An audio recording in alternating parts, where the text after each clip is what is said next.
Thank you Sachin. الحمدللہ رب العالمین والصلاة والسلام علی محمد الامین واعوذ باللہ من الشیطان الرجیم بسم اللہ الرحمن الرحیم.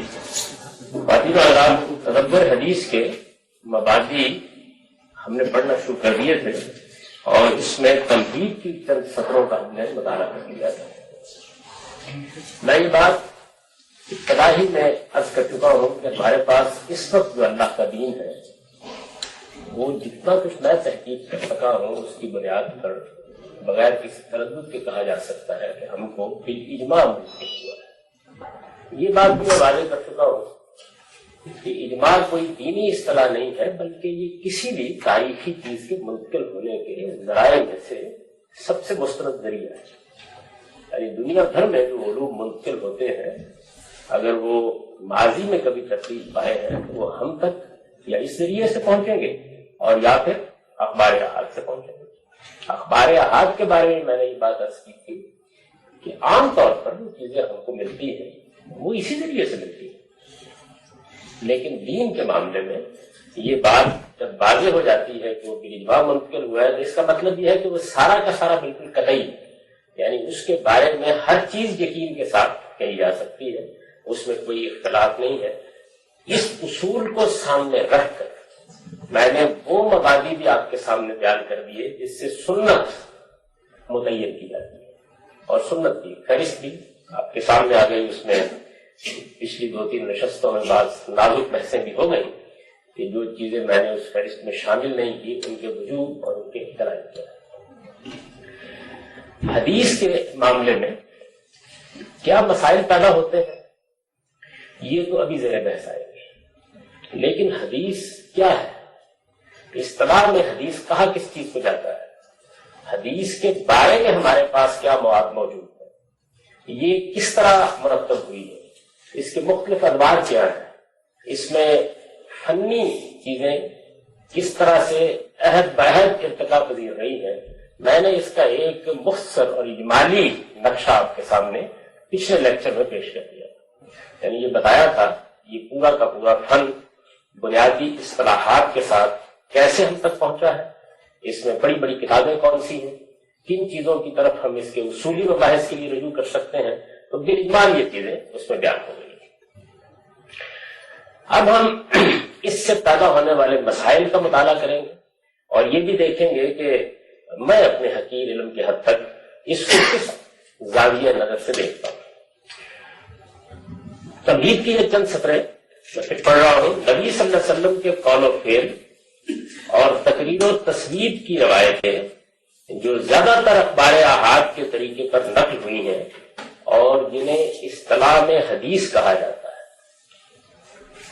اس میں ایک تو یہ تعریف قابل غور ہے.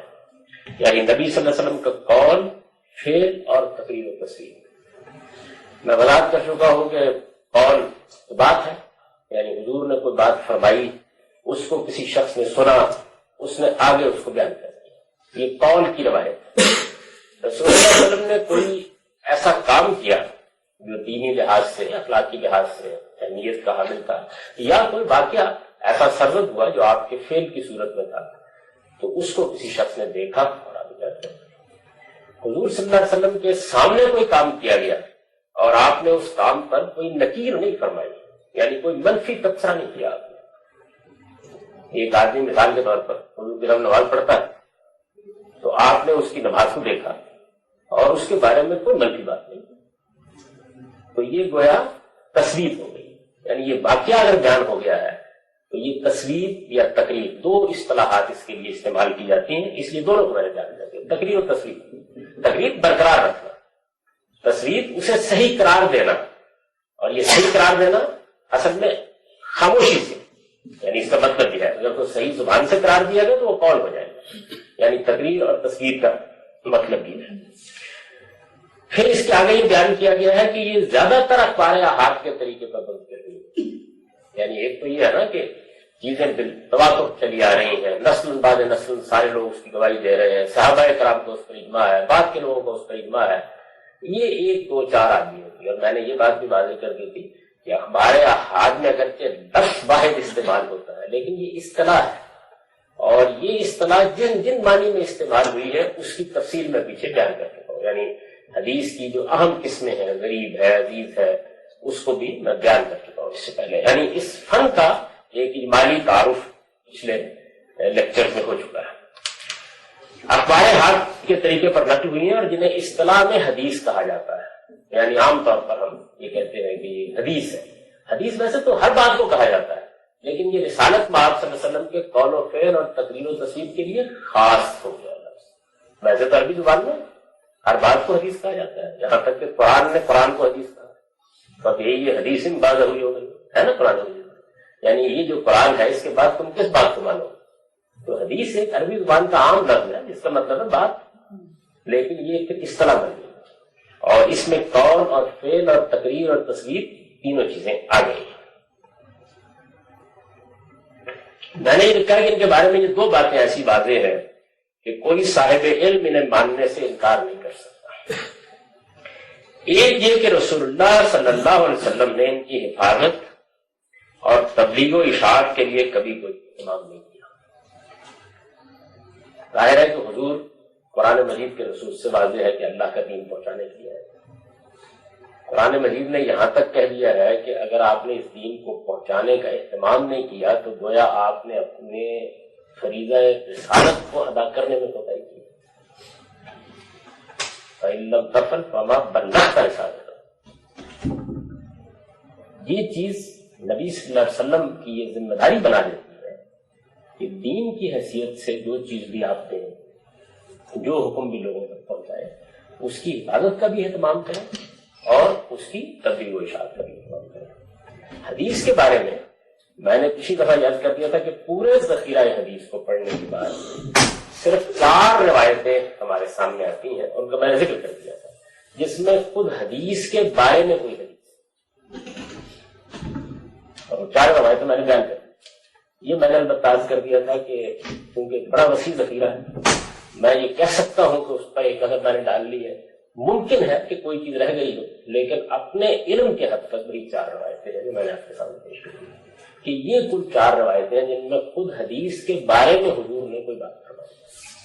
ان میں سے بھی ایک روایت تو خطبہ ہجرت الوداع کے بارے میں، یعنی کوئی معقول آدمی نہیں کہہ سکتا کہ اس میں کوئی عمومی حدیث کو پہنچانے کا اہتمام کیا جا رہا ہے، بلکہ حضور نے جو بات کہی وہ یہ ہے کہ میں نے اس وقت کچھ گفتگو کی ہے، اہمیت کی حامل گفتگو ہے. ظاہر ہے کہ آخری آپ کا وہ خطبہ ہے تو جو لوگ اس وقت موجود نہیں ہو دوسرے لوگوں کو بتا دیں.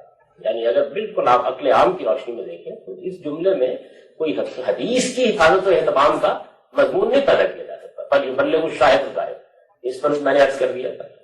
باقی جو 2 روایتیں ہیں ان میں زیادہ سے زیادہ بات معلوم ہوتی ہے وہ یہ ہے کہ حضور نے اس کو پسند فرمایا. یعنی آپ نے یہ بات پسند فرمائی کہ لوگ کوئی میری بات اگر سنتے ہیں اچھی طرح اس کو اخذ کرتے ہیں اور وہ کوئی دین کی بات ہے، کوئی خیر کی بات ہے، تو یہ لوگوں کو پہنچا دیں. یعنی زیادہ سے زیادہ جو بات ان دونوں روایتوں سے معلوم ہوتی ہے وہ یہ ہے کہ نبی صلی اللہ علیہ وسلم نے اس کو پسند فرمایا. اور چوتھی روایت میں تو صرف آپ نے اس بات کی تنبیہ فرما دی کہ دیکھو میری طرف کوئی ایسی بات منسوب نہ کرنا جو غلط ہو. ایسا کرو گے اور کوئی جھوٹی بات میرے دل میں لگا دو گے تو یہ قیامت میں جہنم میں اپنا ٹھکانہ بنانے کی بات کرو گے. وہ یہ ایک منفی بات ہے جس میں آپ نے لوگوں کو تنبیہ کر دی کہ کوئی غلط بات میری طرف منسوب نہ کرنا. 2 روایتوں میں آپ یہ کہہ سکتے ہیں کہ حضور نے پسند، اچھی بات، یعنی یہ اللہ تعالیٰ اس آدمی کو تازگی عطا فرمائے کہ میری بات سنتا ہے تو اس کو سمجھتا ہے، دوسروں تک پہنچا دیتا ہے. نہ اس کو آپ حفاظت کہہ سکتے ہیں اور نہ تبلیغ و اشاعت کا اہتمام کہہ سکتے ہیں. پورے ذخیرہ حدیث کے اندر یہی کچھ ہے، اس سے زائد کوئی چیز نہیں ہے. تاہم یہ چیز اگر سامنے آ جائے تو اس پر غور کیا جا سکتا ہے. اس وجہ سے یہ کوئی نادر بات بھی نہیں جو میں نے عرض کی، یعنی اس کا کسی شخص نے کبھی دعویٰ بھی نہیں کیا. زیادہ سے زیادہ جو کچھ کہا جاتا ہے وہ یہی ہے کہ صحابہ کرام نے جو حضور صلی اللہ علیہ وسلم سے بات سنی ہے انہوں نے کوئی اہمیت اس کی محسوس کی، اس کو پہنچا دیا. اس میں بھی صحابہ کا اختیار تمیزی استعمال ہوا ہے. یعنی کسی صحابی نے پسند کیا بات بیان کرنا، کسی نے پسند کیا بات نہیں بیان کرنا. اور میں نے یہ بھی عرض کر دیا تھا کہ اس میں دونوں طرح کے بزرگ ہیں.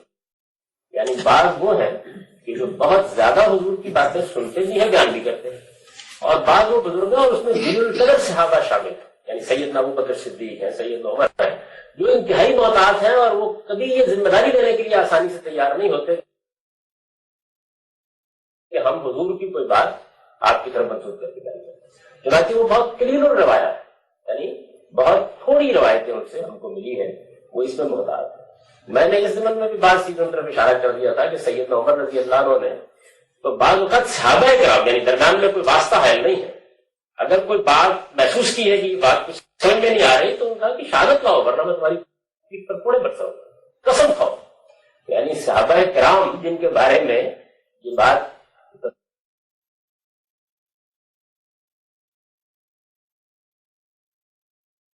جا سکتی کہ وہ حضور صلی اللہ علیہ وسلم پر کوئی جھوٹی بات لگا دیں گے، ان کے معاملے میں بھی وہ اس حد تک محتاط ہے.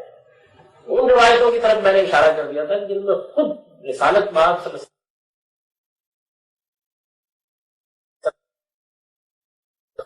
کوئی مسئلہ زیر بحث آ گیا اور صحابہ کرام میں سے ایک جلیل قدر صحابی یا صحابیہ نے دوسرے کی غلطی واضح کر دی. چنانچہ سیدہ عائشہ کی تنقیدیں وہ تو ہماری علمی تاریخ کا حصہ ہے. یعنی سیدنا عمر رضی اللہ عنہ جیسے آدمی کے بارے میں انہوں نے کہا کہ بات سننے میں غلطی کی اور ایک ایسی بات منسوخ کر دی ہے حضور کی طرف جو ٹھیک نہیں ہے، اور یہ فرمایا کہ آدمی جھوٹ تو نہیں بولتا ولیکن سمجھ بات سننے میں غلطی لگ جاتی ہے. اور قرآن کی روشنی میں تنقید کر کے بتایا کہ یہ بات نہ صرف یہ کہ سننے میں غلطی لگی ہے بلکہ قرآن کی روح سے صحیح بھی لگی. اس کی طرف بھی میں اشارات کر چکا ہوں. چنانچہ یہ جو سارا پس منظر ہے اس کی بنیاد پر یہ کوئی مختلف کی بات نہیں ہے. دوسری یہ کہ ان سے جو علم حاصل ہوتا ہے وہ کبھی علم یقین کے درجے تک نہیں پہنچتا. اس کے لیے ہمارے ہاں فنی اصطلاح ہے کہ یہ ظنی علم ہوتا ہے. اور یہ بات بہت اچھی طرح سمجھ لیجیے کہ ظنی علم کا مطلب یہ نہیں کہ اٹکل پچو ہے یا لوگوں نے ایسے ہی اندازے لگائے ہوئے ہیں، وہ یقینی کے مقابلے میں بولتے ہیں. یعنی ظنی بھی گویا ایک اصطلاحی لفظ بن گیا ہے اور کم و بیش اسی مفہوم میں جس مفہوم میں مثال کے طور پر قرآن مجید میں آیا ہے. اہل ایمان کے اوصاف بیان کرتے ہوئے قرآن نے کہا ہے کہ یظنون انہم ملاقو ربہم، یعنی انہیں اس بات کا گمان غالب رہتا ہے کہ ان کی ایک دن ان کے پروردگار سے ملاقات ہوئی. تو ظاہر ہے کہ یہ جو ظن ہے یہ اٹکل پر کی چیز نہیں ہے. مطلب یہ ہے کہ عقلی لحاظ سے اس بات کو بہت کئی قیاس سمجھتے ہیں، ان کا ایک عمومی اعتبار ہے. یہی ہم سب مسلمانوں کا معاملہ ہے. ایسا تو نہیں ہے نا کہ ہم نے قیامت کو دیکھ لیا یا اس کے بارے میں اس قطعیت کے ساتھ کھڑے ہو گئے ہیں ایک گویا کہ یہ علم یقین کی چیز ہو گئی ہے. اس کو قرآن نے بھی یظنون انہم ملاقو ربہم میں بیان کیا. عقلی معاملات میں وہ چیزیں جو نظر نہیں آتی، جن کا ہم کو براہ راست مشاہدہ نہیں ہوتا، ان کے بارے میں یہ ایک علمی اصطلاح ہے. اس کا مطلب ہرگز کوئی اٹکل پچو بات نہیں ہے. بعض لوگوں نے جو اس فن کی تاریخ سے واقف نہیں یہ خیال کر لیا کہ جب علماء یا محققین یہ کہتے ہیں کہ حدیث سے ظنی علم حاصل ہوتا ہے تو قرآن نے تو کہا ہے اس بات کو کہ ان الظن لا یخرجونی من الحق شیئا. ظن کیا چیز ہے؟ اور یعنی ظن کا لفظ دونوں معنوں میں استعمال ہوتا ہے. یہاں اس سے مراد ہے کہ یقین کے درجے کو نہیں پہنچتی، یعنی قطعیت کے ساتھ نہیں کہا جا سکتا، البتہ گمانے غالب کی یعنی کئی نے کیا سے بظاہر یہ بات ٹھیک لگتی ہے کہ حضور نے فرمائی ہوگی. اس کا مطلب یہ ہوتا ہے. تو ان سے جو علم حاصل ہوتا ہے وہ کبھی علم یقین کے درجے تک نہیں پہنچتا، کیونکہ یہ لفظ بہت کچھ موضوع پیدا میں نے اس کو ختم کر دیا. یعنی ایک دوسرا اسلوب اختیار کر لیا کہ جو کبھی علم یقین کے درجے تک نہیں پہنچتا. یہ طریقہ. اب میں آپ سے عرض کرتا ہوں کہ یہ بات کہ علم یقین کے درجے تک نہیں پہنچتا، اس کو ہمارے علماء نہ صرف یہ کہ سمجھتے ہیں اور مانتے ہیں، بلکہ اس کی بنیاد پر پورے دین کو پھر دیکھنے میں جو مسائل پیدا ہوتے ہیں ان سے یہ اندازہ ہو سکے گا کہ وہ کیا خدمت ہے جو میں نے انجام دینے کی کوشش کی ہے. اس کی کچھ تفصیلات میں آپ کے سامنے رکھتا ہوں اس سے پہلے کہ ہم اس میں آگے بڑھیں. سب سے پہلے آپ یہ دیکھیے کہ جب دین عرض کیا جاتا ہے، ایک طریقہ تو وہ ہے نا کہ جس کو اب میں نے یہاں واضح کر دیا کہ ہمارے پاس قرآن مجید بالاجماع موجود ہے، ہمارے پاس سنت بالاجماع موجود ہے. اس کے بارے میں کوئی بحث پیدا نہیں ہوتی. ایک طریقہ یہ ہے. یہ طریقہ کیونکہ اختیار نہیں کیا گیا اور اس میں قرآن مجید کا معاملہ تو واضح ہو گیا کہ وہ قطعی ہے، یعنی وہ قطعی ثبوت بھی ہے، قطعی دلالت بھی ہے، یہ معلوم ہو گیا. لیکن جو کچھ ہم کو سنت کی حیثیت سے ملتا ہے، تو چونکہ میں عرض کر چکا ابن عبد البر کا وہ ابتدائی جو اقتباس تھا یاد ہوگا کہ اجماع سے بھی سنت منتقل ہوتی ہیں اور اخبار احاد سے، تو اجماع کا حصہ تو واضح ہے، لیکن اخبار احاد سے منتقل ہوتی ہے تو پھر کیا ہوتا ہے؟ یہ دیکھیے فقہا اس کو کیسے لیتے ہیں، حنفی فقہا اس ساری بات کو کیسے لیتے ہیں۔ یہ مراکز فلاح ہے اور یہ نور الاضاء کی شرح ہے، اس میں یہ بحث بہت تفصیل کے ساتھ اور بڑے ہی محکم انداز میں ہوئی ہے۔ یہ کہتے ہیں کہ علم ان الادلہ السمعیہ انواع اربعہ، یعنی ہمارے پاس جو دین ہے وہ ایک سماعی چیز ہے، وہ قرآن پڑھا گیا ہم نے سنو، اسی طریقے سے نبی نے دین بتایا سنا گیا ہم تک پہنچ گیا۔ یہ سارے جو دلیلیں ہیں یہ عقلی نہیں ہیں۔ عقلی سے مراد کیا ہے؟ یعنی یہ پھر یہ مطلب نہیں ہے کہ دین میں عقل کا کوئی دخل نہیں ہے، مطلب یہ کہ یوں نہیں ہے کہ ہم دین کو اپنی عقل سے بنا لیتے ہیں، بلکہ جو ہم کو ملا ہے پیغمبروں سے اس کو ہم بیان کرتے ہیں، اس کو دلائل سمیعہ کہتے ہیں۔ دین سارا کا سارا وہ ایک سماعی چیز ہے، ہم نے اس کو سنا ہے اللہ کے پیغمبروں سے، ان کو اللہ نے وحی دی اور انہوں نے ہم کو بتا دیا۔ تو یہ 4 قسموں کی ہے ساری کی ساری، یعنی جو دین جب بیان کیا جاتا ہے، میں تو یہ کہوں گا کہ جب دین بیان کیا جاتا ہے تو دلیل ایک ہی ہے، اور وہ یہ ہے کہ ہمارے پاس دلیل موجود ہوتا ہے۔ کہتے ہیں کہ 4 قسمیں ہیں اس کی۔ پہلی قسم کیا ہے؟ قطعی الثبوت والدلالہ۔ پہلی قسم یہ ہے کہ ثبوت بھی بالکل قطعی ہے اور دلالت بھی اس بات کی بالکل قطعی ہے۔ یہ بات کیوں کہتے ہیں؟ یہ بات اس لیے کہتے ہیں کہ مثال کے طور پر قرآن کا ثبوت قطعی ہے، مثال کے طور پر نماز بالاجماع منتقل ہوئی ہے، اس کا ثبوت قطعی ہے، لیکن قرآن کی ایک آیت کو ہم نے سمجھنا ہے، تو اگر تو سمجھنے کا معاملہ یہ ہے کہ اس میں اختلاف کی گنجائش نہیں تو پھر یہ قطعی دلالت بھی ہو گئی۔ اور اگر اس کے معاملے میں 2 رائے ہو سکتی ہیں، 3 رائے ہو سکتی ہیں، لوگ مختلف بھی ہو گئے ہیں، ہو سکتی ہیں یا نہیں ہو سکتی لیکن بہرحال ہو گئے، تو پھر وہ قطعی دلالت نہیں رہی۔ تو پہلی قسم یہ ہے کہ قطعی ثبوت ہو اور قطعی دلالت بھی ہو، کن نصوص المتواترہ۔ اس کی مثال انہوں نے کیا دی ہے کہ جیسے بالاجماع منتقل ہونے والی چیزیں، تواتر سے منتقل ہونے والی چیزیں جیسے قرآن ہے، یا جس طرح کی بات کر چکا ہوں کہ سنت ہے، اور اگر انہی لوگوں کی تعبیر مستعار لیں تو سنت کا وہ حصہ جس کو یہ بھی اسی دائرے میں رکھتے ہیں۔ تو یہ پہلی صورت ہے۔ دوسری کیا ہے؟ وہ قطعی الثبوت ظنی الدلالہ، یعنی ثبوت تو قطعی ہے، قرآن میں ہے، آیت موجود ہے، ثبوت تو قطعی ہو گیا، معلوم ہو گیا کہ آیت تو ہے، یعنی حضور نے قرآن میں یہ آیت ہم کو دی ہے اور ہم تک یہ پہنچ گئی ہے، تو ثبوت قطعی ہو گیا۔ لیکن آیت کے معاملے میں 2 4 3 5 آرا ہو سکتے، کیا ہو جائے گا؟ ظنی الدلالہ۔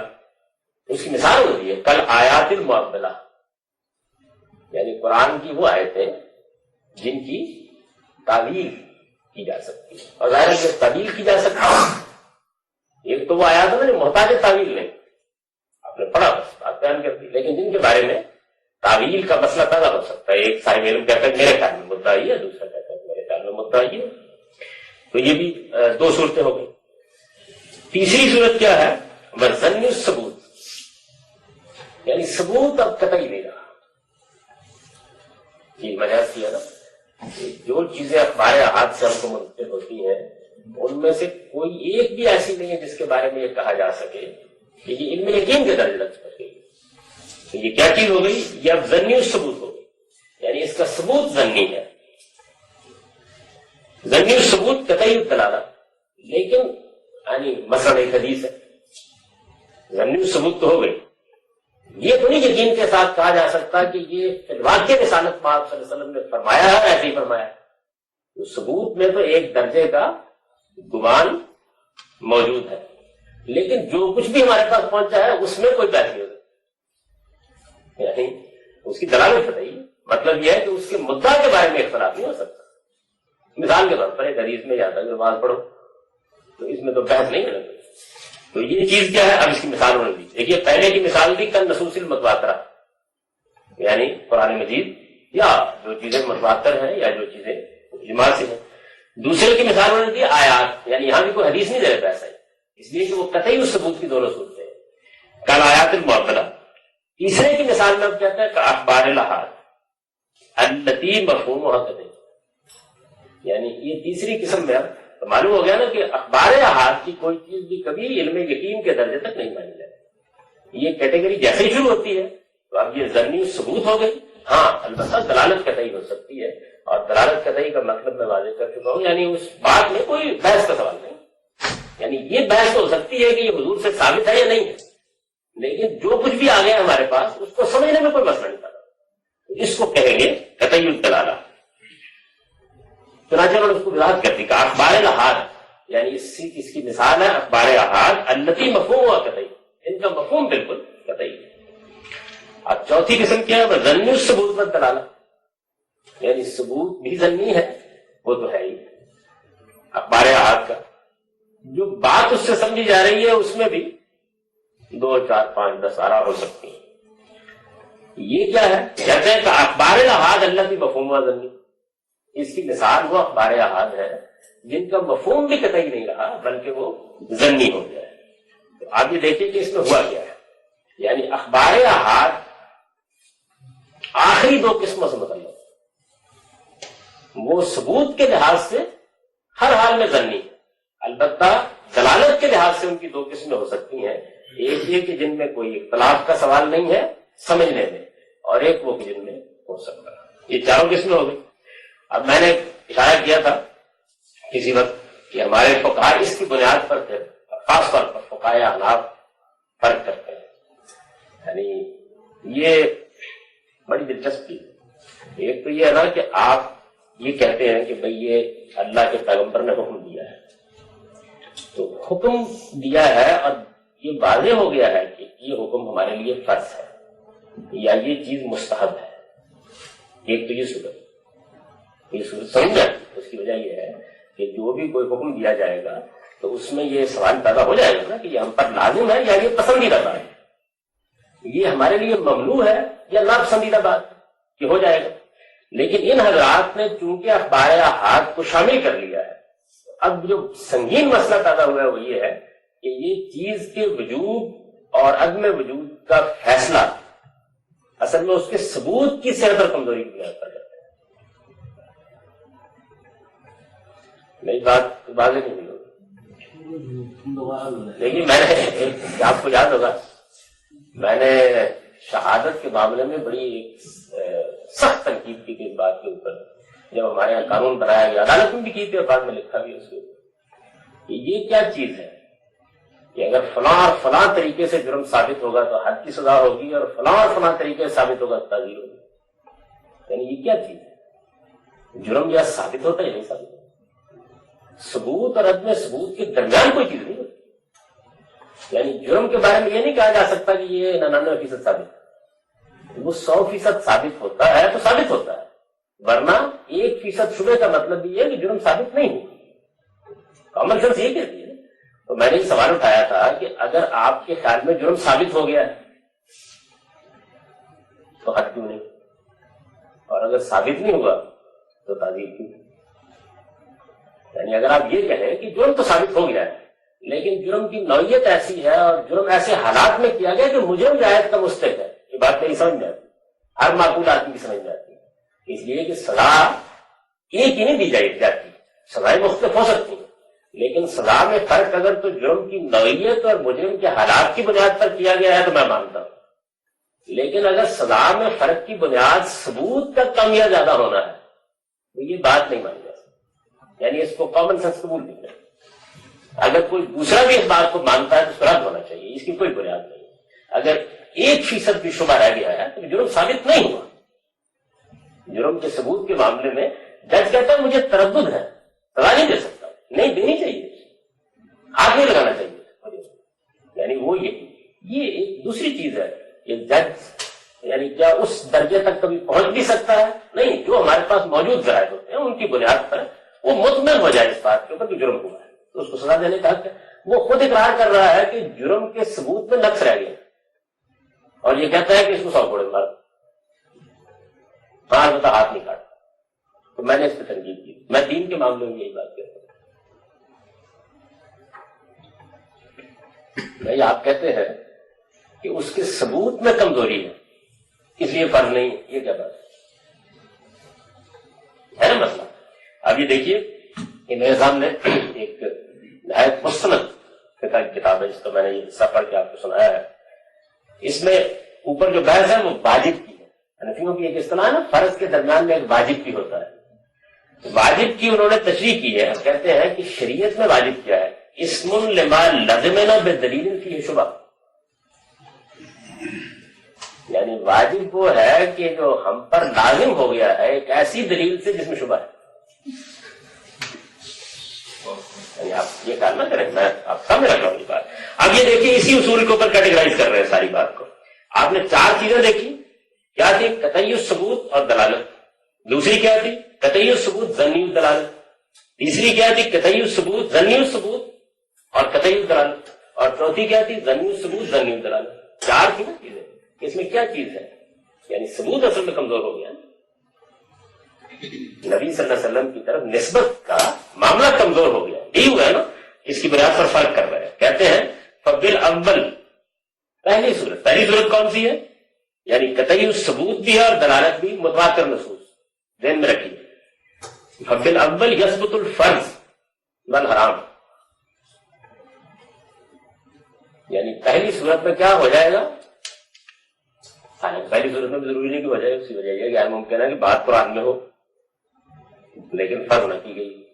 بہرحال وہ ایک الگ بحث ہے، میں تو اس وقت آپ کو جو ان لوگوں کا موقع پہ وہ سمجھا رہا ہوں. فبل اول یثبت الفرض والحرام، یعنی اس میں فرض ثابت ہو جائے گا، حرام ثابت ہو جائے گا. پازیٹو نیگیٹو ہوں گے نا، یعنی ادھر فرض ہو جائے گا اگر کسی چیز کو لازم کیا اور کسی سے منع کیا تو حرام ہو جائے گا. اچھا، بالثانی والثالث، بالثانی والثالث، ثانی اور ثالث کون سی ہے؟ یعنی قطعی الثبوت اور ظنی الدلالت ہے. ظنی الثبوت اور قطعی الدلالت، اس سے کیا ہوتا ہے؟ یثبت الوجوب، شبہ پیدا ہو گیا نا. یعنی اوپر انہوں نے ایک مختصر بات کر کے نیچے اس کی وضاحت کر دی کہ اس کے ذریعے سے کیا ہے؟ واجب ثابت ہوتا ہے. اور دوسری جانب یعنی اس کے نقیض میں کیا ثابت ہوتا ہے؟ کراہت التحریم. آپ نے سنا ہوگا کبھی کبھی مولویوں سے مکروہ تحریمی. مکروہ تحریمی بڑی دلچسپ اصطلاح ہے. مطلب یہ ہے کہ حرام ہے، نہیں تھوڑا سا کم ہے، یہ بالکل ٹھیک تھا. یعنی وہ کیا ہے؟ وہی چیز ہے، اسم لما لازم نا بے دلیل تھی یہ شبہ. یعنی تحقیق کرنے والے نے محسوس کیا کہ بہت بات آ گئی نہیں کس طرح ہے، تو وہ کیا کرے گا؟ فرض نہیں کر رہا، واجب کر رہا ہے. اچھا، ہمارا رابع، چوتھی صورت کیا ہے؟ یعنی ظنی الثبوت اور دلالت بھی ظنی ہے، اس میں 2 رائے ہو سکتی ہیں. مطلب کیا ہے اس بات کا؟ اور ہے تو خبر واحد جو ظنی ہوتی ہے. اس سے کیا ہوتا ہے؟ یثبت السنہ والاستحباب. کہتے ہیں نا یہ چیز سنت یا دوسری اصطلاح ہے نا، یہ نماز میں یہ سنت ہے، تو یہ سنت اور استحباب چیز کا پسندیدہ ہونا، جسے مستحب کہتے ہیں آپ لوگ، وہ اس سے ثابت ہوتا ہے. اور اس کے نقیض میں کیا ہوتا ہے؟ کراہت التنزیہ، یعنی تنزیہی کراہت. تنزیہی کراہت کیسی چیز ہے؟ ٹھیک ہے یہ بات، نہیں تھوڑی سی کراہت، یعنی میں نے کوئی یہاں تفنن یہ اس کی تشریح کی ہے. جب لفظوں میں تشریح کی جاتی ہے یہی بیان کرتے ہیں اس کو.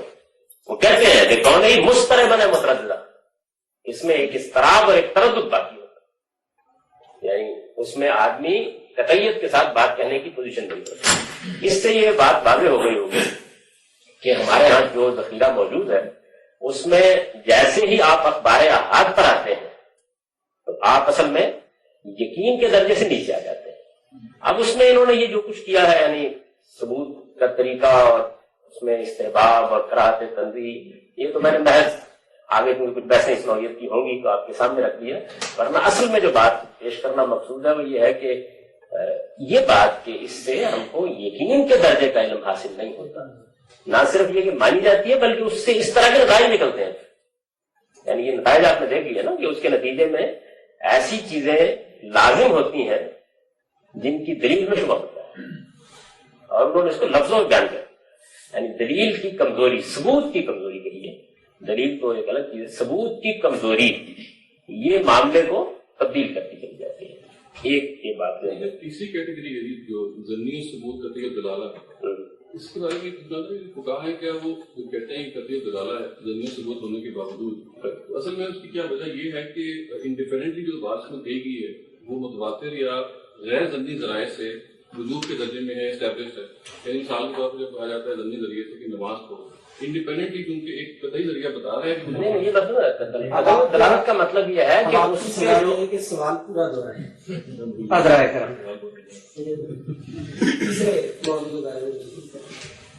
یعنی تیسری کیٹیگری ہے ضمنی ثبوت قطعی دلالہ، یعنی قطعی دلالہ اس لیے ہے کہ جو کچھ میں بیان ہوا ہے انڈیپینڈنٹلی وہ اور ذرائع سے قطعیت سے ثابت ہے۔ جیسے مثال نماز پڑھو کی، تو نماز بیسکلی کیونکہ انڈیپینڈنٹلی اسٹیبلشڈ ہے، اس لیے اگر ایک احاد یا واحد خبر واحد نے بتا دیا کہ یہ آپ اس کو اسٹیبلش کریں تو بیسکلی وہ قطعی دلالہ ہوئی ہے خارج کی کسی دلیل سے، نہ کہ بذات قطعی دلالہ ہے۔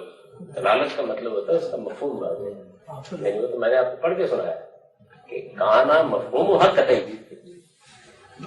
اس کا مفہوم قطعی، یعنی بات کو سمجھنے میں کوئی مسئلہ نہیں، یعنی اس کے ثبوت کا مسئلہ ختم ہو گیا، وہ تو اصل میں ثبوت میں بیان ہے۔ مفہوم کا اجماع ہے، مفہوم کا کوئی اجماع نہیں، سوال اجماع کا سوال نہیں ہے، کوئی نہیں ہے جس کا مطلب نہیں ہے، مطلب اس میں اجماع کا لفظ نہیں بولنا چاہیے، مطلب یہ کہ بس بات اتنی صاف ہے کہ اس کے بارے میں دو رائے نہیں، اجماع تو ایک اصطلاح ہے نا منتقل ہونے کے بارے میں، وہ مراد نہیں ہے۔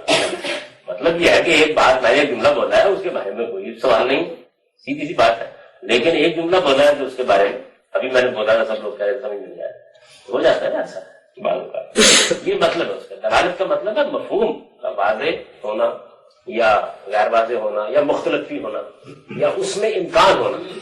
جیسے انہوں نے دیکھا نا قرآن کی مثال دی، کل آیات المعبلہ، وہ آیات جن میں تعویل ہو سکتی، تو ثبوت میرے پاس نہیں ہے، ثبوت تو ضمنی الثبوت قطعی الثبوت میں بیان ہو گیا، یہ بات واضح ہو گئی، یعنی یہ ہمارے فقہ کا موقع۔ اب دیکھیے ہمارے ہاں بڑے جلیل القدر آدمی ہے امام شافعی، بڑی اعلیٰ کتاب ہے ان کی، موافقات کا کوئی جواب نہیں، یعنی جتنی بھی داد دی جائے مصنف کو، جس درجے کی چیز اس نے لکھی ہے، اصول فقہ میں امام شاطبی، شافعی شاطبی،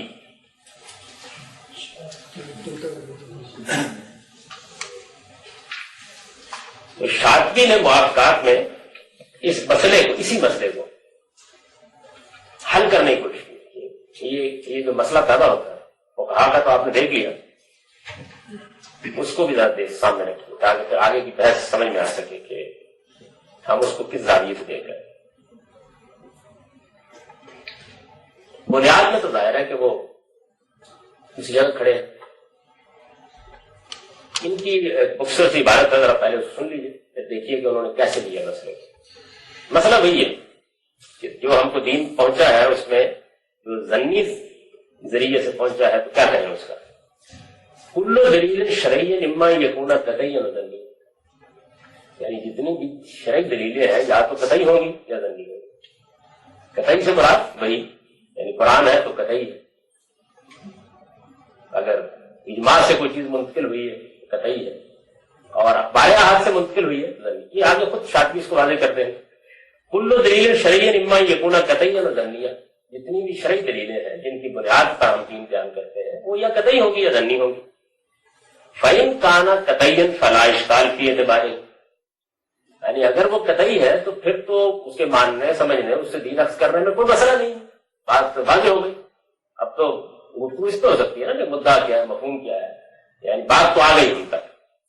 ہم انہوں نے موٹی موٹی مثالیں دی، کادلت وجوب الطہارہ من الحدث والصلاۃ والزکوٰۃ والصیام والحج والامر بالمعروف والنہی عن المنکر واجتماع الکلمہ والعدل واشباہ، یعنی انہوں نے موٹی موٹی دین کی جو چیزیں ہیں ان کی مثال اس میں دے دی ہے کہ جس طریقے سے یہ کہ اگر کسی آدمی نے پیشاب پخانہ کیا ہے یا کوئی اس کو غلاظت لاحق ہوئی ہے تو طہارت کرنی ضروری ہو جائے گی، نماز ہے، زکوٰۃ ہے، روزہ ہے، حج ہے۔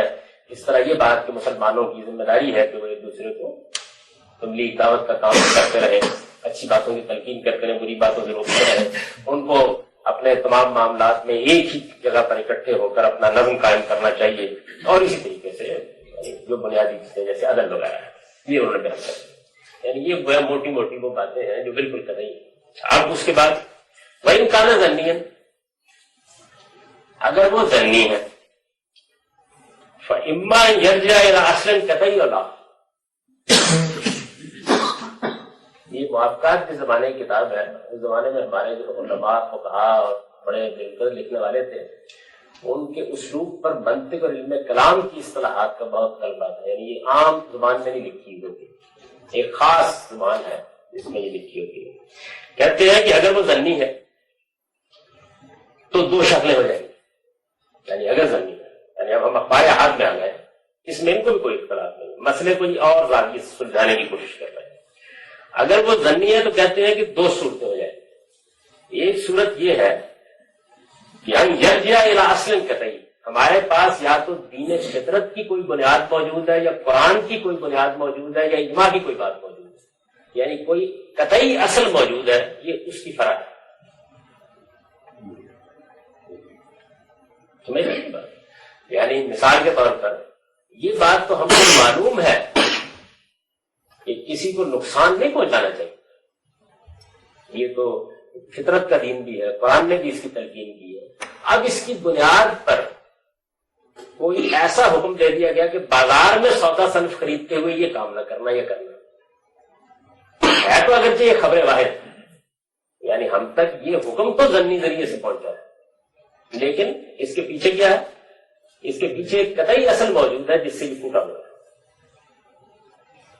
جیسے یہ کہا جاتا ہے مثال کے طور پر کہ نبی صلی اللہ علیہ وسلم نے جو باہر سے لوگ آتے تھے قافلے لے کے تجارت کے، ان سے باہر ہی خرید و فروخت کرنے سے روک، اور یہ کہا کہ ان کا مال منڈی میں آنا چاہیے پہلے، اس کے بعد جہاں جو کچھ کرنا ہے کیا جائے. اسی طریقے سے بعض لوگ جو دیہاتی لوگ سامان لے کے آتے تھے ان سے باہر ہی معاملہ کر کے ان کو بعض وقت منڈی کا صحیح بھاؤ نہیں بتاتے تھے اور دھوکہ دے دیتے تھے. تو یہ جتنی بھی چیزیں ہیں یہ ایک اصل پر مبنی ہے. میں ان کی بات سمجھا رہا ہوں، ان کا مراد کیا ہے کہنے، ایک اصل کے اوپر مبنی ہے. آپ کو یہ پتہ چل گیا یہ بات تو قرآن میں بھی ہے، یہ بات تو فطرت کے دین میں بھی ہے، یہ بات تو ایمان سے منتقل ہوئی ہے. اب یہ گویا اس کی ایک شو نکل آئی ہے، اس کی ایک برانچ ہے وہ نکل آئی ہے. اس کا یہ کوئی ایسی چیز نہیں ہے، یعنی یہ بات وہ ہے کہ یہ گویا اس کے اندر سے پھوٹ رہی. تو اگر یہ ایک صورت کہتے ہیں یہ ہوگی. کہتے ہیں بھائی رجا الی قطعی فهو معتبر ايضا، یعنی اگر یہ صورت پیدا ہو گئی ہے تو اگرچہ وہ خبر واحد ہے لیکن وہ وہاں ٹوٹی ہوئی ہے نا، اصل ہم نے دریافت کر لی ہے اس کے اندر سے وہ نکلی ہوئی ہے. تو اب اس کو مان لیں ٹھیک، یعنی مسئلہ نہیں پیدا ہوتا. یعنی کہ کسی قطعی جو دلیل ہے اس کی فرع ہے، اس کی فرع وہ اما یرجع الی اصل قطعی، یعنی کوئی اصل ہے جو بالکل قطعی ہے، یعنی اس اصل کے بارے میں کوئی بحث نہیں ہو سکتی، وہ اس پر مبنی ہے. ٹھیک ہے، مان لیں گے اس کو. وَإِن لَمْ يَرْجِعْ، اگر وہ کسی اصل قطعی کے ساتھ نہیں ملتی، ظنی ہو گئی ہے نا، یقین کے درجے تو پہنچ ہی نہیں ہوئی، پھر کیا کرے؟ پچھلا جملہ ایک دفعہ ان رجا الی قطعین کی کیا کہتے ہیں؟ بہت بہت ضرور ہے نا. انہوں نے پہلے یہ کہا تھا نا کہ فلا اشکال فی اعتبار ہی، یعنی اس کو ماننے سمجھنے میں کوئی مسئلہ نہیں پیدا ہوتا. تو اس میں بھی یہی وجہ ہے. وَإِن لَمْ يَرْجِعْ، اگر نہیں لوٹائی جا سکتی، یعنی بات کی کوئی اصل نہیں ملتی، ہم کو کوئی بنیاد نہیں ملتی، واجبت تثبت فی، پھر رک جائیں گے. اس لیے رک جائیں گے، اس لیے کہ یہ بات شادی کے لیے بھی ماننا مشکل ہے کہ اب دین میں میں ایک ایسی بات کیسے مان لوں کہ جس کی کوئی اصل بھی موجود نہیں ہے اور وہ خبر واحد سے مل رہی ہے. پھر رک جائیں گے. ہم کیا کریں گے؟ فلم اسے اطلاق القول میں قبول ہے، پھر مطلق یہ بات نہیں کہی جا سکتی کہ قبول کی جائے. اب بحث و بحث اب کی شروع ہو جائے. اب نہیں مطلب مسئلہ پیدا ہو گیا. میں یہ سمجھانے کی کوشش کر رہا ہوں کہ جب یہ کہا جاتا ہے کہ علم یقین کے درجے تک نہیں پہنچی تو کیا مسائل پیدا ہوتے ہیں. یعنی اب مسئلہ پیدا ہو گیا، اب اس کے بعد آپ بحث کریں. اچھا، پھر وہ کہتے ہیں کہ یہ جو صورت پیدا ہو گئی ہے، یہ کیا صورت پیدا ہو گئی ہے؟ خبر واحد ہے، ثابت ہے. ثابت سے مراد محدثین محدثین کے طریقے پر ہم کو مل گئی، روایت صحیح ہے تو نہیں، اور بات اس میں ایسی بیان ہوئی ہے کہ اس بات کے لیے ہمیں کوئی اصل نہ قرآن میں ملتی ہے، نہ اجماع میں ملتی ہے، یعنی نہ سنت اجماعی سنت میں ملتی ہے، نہ فطرت کے دین میں، دین کے مسلمات میں ملتی ہے. تو اب وہ کہتے ہیں کہ یہ جو قسم بن گئی ہے پھر یہ دو قسموں میں ڈل جاتی ہے، قسمن یزاد دو اصل و قسم لا یزاد دو ولا یزاد. یعنی ایک صورت یہ ہوگی کہ یہ اس کی کوئی اصل تو نہیں ملتی لیکن یہ کسی اصل کی مخالفت بھی نہیں کر رہے. آگے جو جس کی اصل نہیں ملتی، ایک تو پہلے انہوں نے بیان کر دیا کہ اس کی اصل یا قرآن میں ہوگی، سب کو دو دفعہ دہرانے پڑیں گے. ٹھیک جواب دو. پیشے تو انہوں نے بیان کر دیا کہ اس کی یا تو اصل قرآن میں ہوگی یا دین فطرت میں. اب یہ دوسری بات آپ نے ان کے بارے میں کہی ہے کہ اگر کسی چیز کی ان دونوں میں اصل نہیں ملتی، یعنی کسی قطعی دلیل میں اس کی اصل ہمیں نہیں ملتی، تو اس کی مزید دو شکلیں ہوں گی. یعنی پہلی بات تو انہوں نے اصولی بیان کر دی نا کہ آپ اس کے قبول ہونے کے بارے میں آپ نہیں کر سکتے، رک جائیے. آپ اس کو کسی جگہ بٹھاتے ہیں، یعنی وہ کہتے ہیں کہ اس میں آپ محض اس بنیاد کے اوپر کہ حدیث صحیح ہے کوئی دین کی بات نہیں کہی جا سکتی، اس کے قبول کرنے کا معاملہ علی الاطلاق نہیں ہو سکتا. اب وہ تھوڑی تفصیل کر رہے ہیں اس کی کہ پھر اس میں بھی دو صورتیں ہو جاتی ہیں. ایک تو یہ ہے کہ ہم یہ کہتے ہیں کہ یہ تو اصل میں متضاد ہے، قرآن کچھ کہہ رہا ہے کچھ کہہ رہے ہیں. ایک تو اصل نہیں ملی تھی بلکہ الٹا وہ موافقت بھی نہیں رکھتی، اور ایک یہ ہے کہ یعنی لا یزاد ولا یوافق، یعنی بات ایسی ہے کہ نہ کہا جا سکتا ہے قرآن کے خلاف ہے نہ کہا جا سکتا ہے اس کے مطابق. ہو سکتا ہے نہیں آگے ویسے انہوں نے کہا کہ ایسی کوئی چیز مجھے ملی نہیں، لیکن بھارت علمی لحاظ سے تو اقسام کر ہی دی جائے تو یہ ہو جاتا ہے.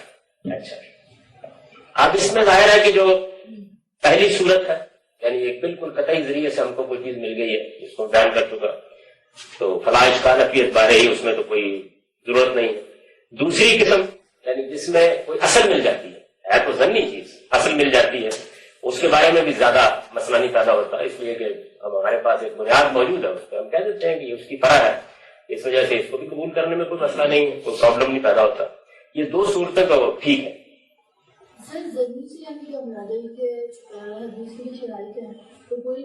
پوری ہو گئی، پوری ہو جانے کے بعد بھی کوئی حدیث علم میں یقین کے درجے تک نہیں پہنچ. میں بتا چکا ہوں نا پچھلے اپنے لیکچر میں کیوں نہیں پہنچ، یعنی یہ میں نے بتایا تھا کہ وہ کیا مسئلے ہیں جو اس کے باوجود رہ جاتے ہیں. میں بھول گیا ہم لوگ پچھلے لیکچر، یاد ہے؟ یاد ہے میں نے عرض کیا تھا کہ سمجھ میں وہ کیا خراب باقی رہ جاتے ہیں ساری تحقیق کے باوجود. اور اگر اس میں بھول گیا تو دوبارہ سن لیجیے، اور اگر سننے کا موقع نہ ہو تو ہمارے استاد مولانا مینا سنگھ اسلائی کی جو کتاب ہے عبادی تدبر حدیث، اس میں ایک پورا باب ہے سند کے خلا، اس میں انہوں نے بیان کیا کہ وہ کیا ہے چیزیں ہیں، یعنی وہ تو بیان ہو گئی سب مانتے ہیں وہ خلا ہے کچھ نہیں کہا جا سکتا. تو تیسری صورت یہ تھی نا کہ جو اصل قطعی کے معارض ہو گئی، خلاف ہو گئی، تو کہتے ہیں کہ اما ثالث فهو ظنی المعارض لاصل قطعی فمردود بلا اشکال، یعنی اس کو تو ہر حال میں رد کر دیا، یعنی اس میں تو دو ٹرائی نہیں ہوئی. اصل قطعی کے ساتھ وہ معارض کھڑی ہو گئی، خلاف ہو گئی، دین فطرت کے کسی مسلمے کے خلاف ہے، کسی اجماعی سنت کے خلاف ہے، تو وہ تو ہر حال میں رد ہے. جی جب وہ یہ کہتے ہیں کہ یہ نہ قرآن کے خلاف ہو گئی یا نہ دین فطرت کے خلاف ہو گئی، یہ تو وہ ہے جو معارض ہو گئی ہے خلاف، تو رد کر دی جائے گی. رد کر دی، اسی کا بھی گفتگو کر رہے ان کے خلاف ہے نہیں، وہ کہتے ہیں ملی نہیں ملی نہیں، اس تو کبھی آیا نہیں نا. آپ میں مبادرت کیوں کریں؟ ابھی تو میں نے یہ بیان کیا ہے کہ بھائی یہ 4 صورتیں بن گئی ہیں. پہلی صورت جو ہے وہ بالکل قطعی ہے، اس میں تو بحث نہیں ہو گئی. دوسری میں ہمیں اصل مل گئی ہے، مسئلہ حل ہو گیا. تیسری میں یہ ہے کہ چلو کوئی اختلاف نہیں کر رہے، کہتے ہیں کہ اس میں معاملہ پھر بھی چل جائے گا. اچھا یعنی تیسری وہ ہے کہ جس میں اختلاف کر رہی ہے تو وہ تو مردود ہو جائے گی. اب چوتھی جو ہے اس کا کیا کیا جائے؟ کہتے ہیں کہ فہو فی محل نظر، اس پر عمل نہیں کرو، غور کرو. آگے اس کی بہت تفصیل ہے، مطلب میں نے آپ کو اجمالاً بتا دیا کہ اخبار احاد جو ہے، یعنی میں تشریح کر رہا ہوں اس اپنے جملے کی، دوسری یہ کہ ان سے جو علم حاصل ہوتا ہے وہ کبھی علم یقین کے درجے تک نہیں پہنچتا. مطلب یہ کہ میں نے کوئی ایسی ہی بات نہیں بیان کر دی, یہ مسئلہ ان سارے مراحل سے گزرا ہے اہل علم کے. اچھا, ہماری تاریخ میں بعض بزرگ ایسے بھی ہیں جو اس سے بالکل مختلف رائے رکھتے ہیں, اور وہ یہ کہتے ہیں کہ نہیں, خبر واحد جو ہے اس سے یقینی علم حاصل ہوتا ہے. میں یہ چاہتا ہوں کہ ان کا موقف اور استدلال بھی آپ کے سامنے رکھوں.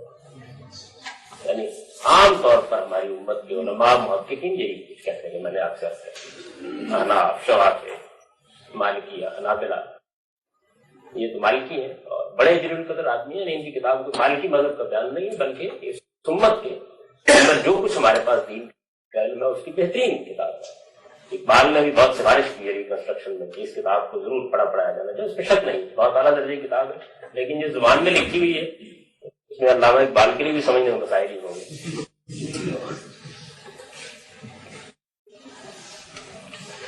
اس طائفے کے خیال ہمارے امام ابن حزم ہیں اندلسی, جن کو ظاہریہ مذہب کا نمائندہ کہنا چاہیے. ان کو اصرار ہے اس بات کے اوپر کہ جب روایت صحیح ہے تو پھر وہ یقینی, یعنی اس میں پھر کوئی خیال. دلیل کیا ہوگی؟ دلیل وہ کہتے ہیں کہ وقال تعالی انا نحن نزلنا الذکر وانا لہ لحافظون. قرآن مجید میں اللہ تعالیٰ نے فرمایا ہے کہ ہم نے ذکر نازل کیا ہے اور ہم ہی اس کی حفاظت کرنے والے ہیں. وقال تعالی قل انما انذرکم بالغیب. اور قرآن میں اللہ تعالیٰ نے رسول اللہ صلی اللہ علیہ وسلم کو یہ حکم دیا ہے کہ تم ان لوگوں سے کہو کہ میں تمہیں صرف وحی سے انذار کرتا ہوں. فاخبر تعالیٰ کما قدمنا ان کلام نبی صلی اللہ علیہ وسلم کلہ ہوئی. اور یہ ہم قرآن سے اس سے پہلے ثابت کر چکے ہیں کہ حضور کا تمام کلام وحی ہے. آیت وہی ہے, ما ینطق عن الهوى ان هو الا وحی یوحی. وہ اپنی خواہش نفس سے نہیں بولتے, یہ تو خدا کی وحی ہے جو کی جاتی ہے. والوحی بلا خلاف ذکر, اور وحی کے بارے میں بحث نہیں ہو سکتی, وہ ذکر ہے. وہ ذکر محفوظ بنص القرآن, اور قرآن کہتا ہے کہ ذکر محفوظ ہے. شریف میں آگے فصح بذلک ان کلامہ صلی اللہ علیہ وسلم کلہ محفوظ بحفظ اللہ عز وجل. تو یہ بات ثابت ہو گئی پھر کہ حضور صلی اللہ علیہ وسلم کا سارا کلام خود خدا کی حفاظت سے محفوظ ہے. مضمون لنا لا یضیع منہ شیء. ہمیں ضمانت دی گئی ہے قرآن میں اس بات کی کہ اس میں سے کوئی چیز ضائع نہیں ہونے دی جائے گی. اذ ما حفظ اللہ تعالیٰ فهو بالیقین لا سبیل لا یضیع منہ شیء. اس کی وجہ یہ ہے کہ جس کی خدا حفاظت کرے اس کے بارے میں یہ تصور نہیں کیا جا سکتا کہ اس میں سے کوئی چیز ضائع ہو جا سکتا. یہ فهو منقول علینا کلہ, وہ سارا کا سارا ہمیں یقین رکھنا چاہیے کہ ہم تک پہنچ گئے. یہ فللہ الحجۃ علینا ابدا. چنانچہ ان کا پھر جو بارہ احاد کے بارے میں جو ہمارے تمام محققین اور علماء ہیں ان کا موقف یہ ہے کہ بھئی کیونکہ یہ یقین کے درجے تک نہیں پہنچتی تو اس لیے یہ تو ہم کر لیں گے کہ بات معقول ہے, ٹھیک ہے, سمجھ میں آ رہی ہے تو عمل کریں گے اس کے, اور بعض اعمال اس سے واجب بھی ہو جاتے ہیں ان کے نزدیک, جیسے ابھی ہم پڑھ چکے ہیں. لیکن یہ کہ یہ بات کہ اس کو ماننا ضروری ہے یہ واجب نہیں ہوتا. اس کو اصطلاح میں بیان کرتے ہیں کہ خبر واحد جو ہے یوجب العمل لا یوجب العلم, یعنی یہ اس کے ماننے کو لازم نہیں کرتی اس بات, عمل البتہ ٹھیک ہے ہو گیا, یہ سب کہتے ہیں. ابن حزم اس کے برعکس یہ کہتے ہیں فہذا یعنی خبر واحد اذ اتصل بروایت العدول الى رسول اللہ صلی اللہ علیہ وسلم وجب العمل به ووجب العلم بصحته. یعنی وہ کہتے ہیں کہ دونوں چیزیں ضروری ہیں, عمل بھی اس سے واجب ہوگا اور اس کو صحیح ماننا بھی دینی لحاظ سے واجب. یعنی آپ اس کے بارے میں گفتگو نہیں کروا سکتے. تو یہ ابن حزم کا موقف. یہ سب کچھ کو مان کیوں نہیں لیتے؟ یہ سب کچھ کو مان کیوں نہیں لیتے؟ ایک منٹ کتاب بہت اچھی ہے, کتنا لگتا ہے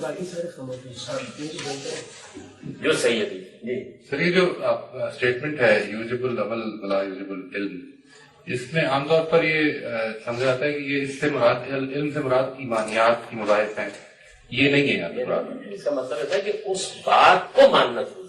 ٹھیک ہے، جیسے مثلاً اگر کوئی آدمی قرآن کی کسی آیت کا انکار کر دے تو آپ تکفیر کریں گے اس کی۔ لیکن جب ایک خبر کا ماننا ہی ضروری نہیں ہے تو اس پر عمل کرنا کیوں ضروری ہے؟ یہ بھی پھر ایک اس پر بھی یہ جو نہیں ہے کہ آپ کو اس بنیاد پر ہم کٹہرے میں کھڑا کر دیں کہ آپ اس کے بارے میں تردد کرتے ہیں، لیکن یہ ہے کہ اگر بات معقول ہے تو آپ عمل تو کیجیے نا۔